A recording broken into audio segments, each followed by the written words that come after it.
ಏನೋ ಒಂದು ಕಲ್ಲು ಬಂಡೆಗೆ ನಿಮ್ಮ ಮೊಣಕಾಲು ತಾಕಿಸಿದರೆ 7 ಬೆಟ್ಟಗಳು ಹತ್ತಿದರೂ ಮೊಣಕಾಲು ನೋವು ಬರುವುದಕ್ಕೆ ಅವಕಾಶನೇ ಇಲ್ವಾ? ಹೌದು, ಈಗೂ ಸಾಧ್ಯ ಅಂತೀರಾ? ನಂಬಲು ಅಸಾಧ್ಯವಾದರೂ ನಂಬಲೇಬೇಕಾದ ವಿಷಯ.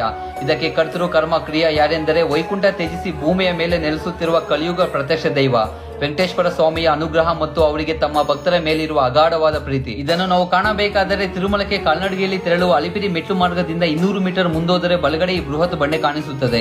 ಇದನ್ನು ತಲೆಯೇರು ಗುಂಡು ಅಂತ ಕರೆಯುತ್ತಾರೆ. ಈ ಬೃಹತ್ ಬಂಡೆಯ ಮಧ್ಯದಲ್ಲಿ ನೆಲೆಸುತ್ತಿರುವ ಹನುಮಂತನನ್ನು ಕೂಡ ನಾವು ಕಾಣಬಹುದು. ಧಾರ್ಮಿಕ ಹಿನ್ನೆಲೆ ಇಲ್ಲದಿದ್ದರೂ ಸಾಕಷ್ಟು ವರ್ಷಗಳ ಹಿಂದಿನಿಂದಲೂ ಕೋಟ್ಯಾದಿ ಭಕ್ತರು ಇದನ್ನು ಪಾಲಿಸುತ್ತಾ ಬಂದಿದ್ದಾರೆ.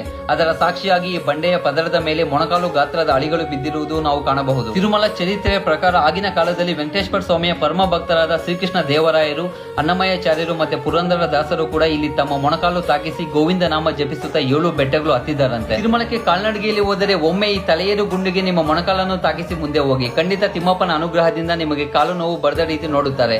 ತಿಮ್ಮಪ್ಪನ ಅನುಗ್ರಹಕ್ಕೆ ನೀವು ಸಾಕ್ಷಿಯಾಗಿದ್ದರೆ ಫಾಲೋ ಮಾಡ್ಕೊಳ್ಳಿ. ಓಂ ನಮೋ ವೆಂಕಟೇಶಾಯ ಅಂತ ಕಮೆಂಟ್ ಮಾಡಿ. ಧನ್ಯವಾದಗಳು.